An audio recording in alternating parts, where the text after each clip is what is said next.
আসসালামু আলাইকুম। বাংলাদেশ বেতার রংপুর স্থানীয় খবরে আমন্ত্রণ জানাচ্ছে এস এম রেজাউল ইসলাম।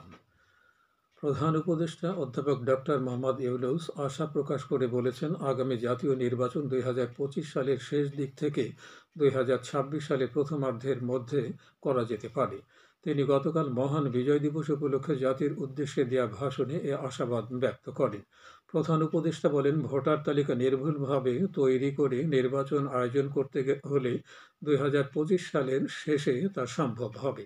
তবে নির্বাচন কমিশনের সুপারিশের প্রেক্ষিতে এবং জাতীয় ঐক্যমতের ভিত্তিতে প্রত্যাশিত মাত্রার সংস্কার করে নির্বাচন করা হলে অতিরিক্ত আরও অন্তত ৬ মাস সময় লাগতে পারে বলে উল্লেখ করেন ডক্টর মোহাম্মদ ইউনূস। প্রধান উপদেষ্টা বলেন, রাষ্ট্র সংস্কারের লক্ষ্যে ৬টি সংস্কার কমিশনের প্রধানদের নিয়ে জাতীয় ঐক্যমত গঠন কমিশন ঘোষণা করা হবে। তিনি বলেন, এই কমিশনের কাজ হবে রাজনৈতিক দলসহ সকল পক্ষের সঙ্গে মতামত বিনিময় করে যে সকল বিষয় ঐক্যমত স্থাপিত হবে সেগুলো চিহ্নিত করা এবং বাস্তবায়নের জন্য সুপারিশ করা। জাতীয় রাজস্ব বোর্ড এনবিআর আসন্ন রমজান মাসে সরবরাহ স্বাভাবিক ও মূল্য সহনীয় পর্যায়ে রাখতে ভোজ্য তেলের উপর আরোপিত সব ধরনের শুল্ক, কর ও ভ্যাট প্রত্যাহার করেছে। কর অব্যাহতির এ আদেশ আগামী বছরের ৩১শে মার্চ পর্যন্ত কার্যকর থাকবে।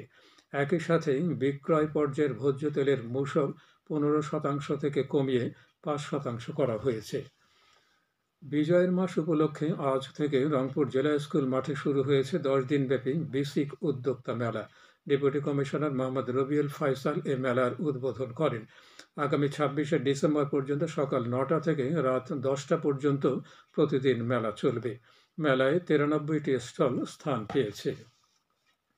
মহান বিজয় দিবস উপলক্ষে লালমনিরহাটের বড়বাড়ি আবুল কাশেম ডিগ্রি কলেজে স্থানীয়দের উদ্যোগে ঐতিহ্যবাহী বউ জামাই মেলা শুরু হয়েছে।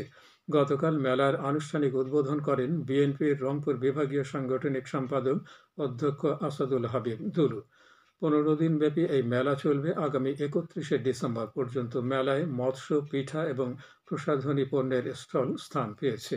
প্রথম দিন থেকেই মেলায় উপচে পড়া ভিড় লক্ষ্য করা গেছে।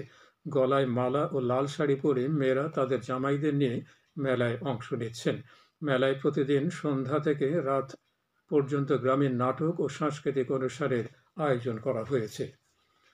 বিজয়ের মাস উপলক্ষে কুড়িগ্রামের রৌমারী উপজেলা শহীদ স্মৃতি ক্লাব ও পাঠাগার শিক্ষার্থীদের জন্য দুদিনব্যাপী বিভিন্ন প্রতিযোগিতার আয়োজন করেছে। সকালে ক্লাবের হল রুমে এ প্রতিযোগিতার উদ্বোধন করেন উপজেলা নির্বাহী অফিসার কাজী আনিসুল হক। এতে বিজয় দিবস এবং মুক্তিযুদ্ধ সম্পর্কিত গল্প বলা, বৈষম্য বিরোধী ছাত্র জনতার আন্দোলন সম্পর্কে রচনা ও কবিতা আবৃত্তি প্রতিযোগিতা অনুষ্ঠিত হচ্ছে। উপজেলার বিভিন্ন বিদ্যালয়ের শিক্ষার্থীরা এতে অংশগ্রহণ করছে।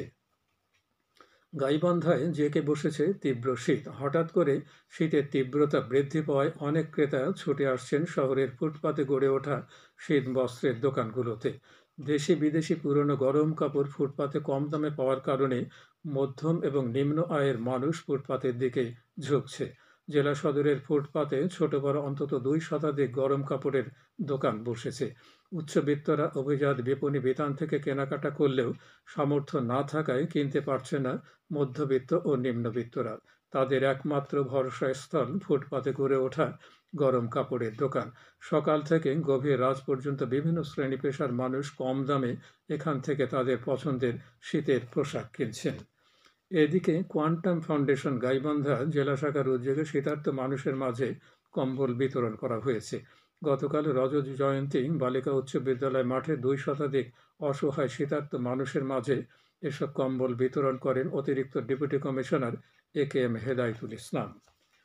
লালমনিরহাট জেলার আদিতমারী উপজেলায় ট্রেনে কাটা পড়ে অজ্ঞাত এক ব্যক্তি নিহত হয়েছেন। গতকাল সন্ধ্যায় লালমনিরহাট বুড়িমারী রেল রুটের আদিতমারী উপজেলার পলাশী ইউনিয়নের মদনপুর গ্রামে এ দুর্ঘটনা ঘটে। পুলিশ ও স্থানীয়রা জানান, মদনপুর এলাকায় লালমনিরহাট থেকে আসা বুড়িমারী গামী একটি ট্রেনে কাটা পড়ে ঘটনাস্থলেই মারা যান তিনি। এদিকে গাইবান্ধার সাদুল্লাপুরে পুকুরের পানিতে ডুবে গতকাল নুরুল ইসলাম নামের এক শিশু মারা গেছে। উপজেলার রসুলপুর ইউনিয়নের জুনিদপুর গ্রামে বাড়ির উঠানে ফুটবল খেলতে গিয়ে পানিতে পড়ে যায় শিশুটি। সবশেষে আবহাওয়া। আজ সন্ধে ৬টা পর্যন্ত পূর্বাভাসে বলা হয়েছে দেশের অভ্যন্তরীণ নদীবন্দরগুলোর জন্য কোনো সতর্কবাণী নেই এবং কোনো সংকেতও দেখাতে হবে না। খবর শেষ হলো। বাংলাদেশ বেতার রংপুর থেকে প্রচারিত স্থানীয় খবর AM, FM ব্যান্ড এবং অ্যাপসে শোনার পাশাপাশি আমাদের ফেসবুক পেজ ও ইউটিউব চ্যানেল রংপুর বেতার সংবাদে শুনতে ও দেখতে পাবেন। আমাদের পরবর্তী স্থানীয় খবর প্রচারিত হবে বেলা 2টা 5 মিনিটে।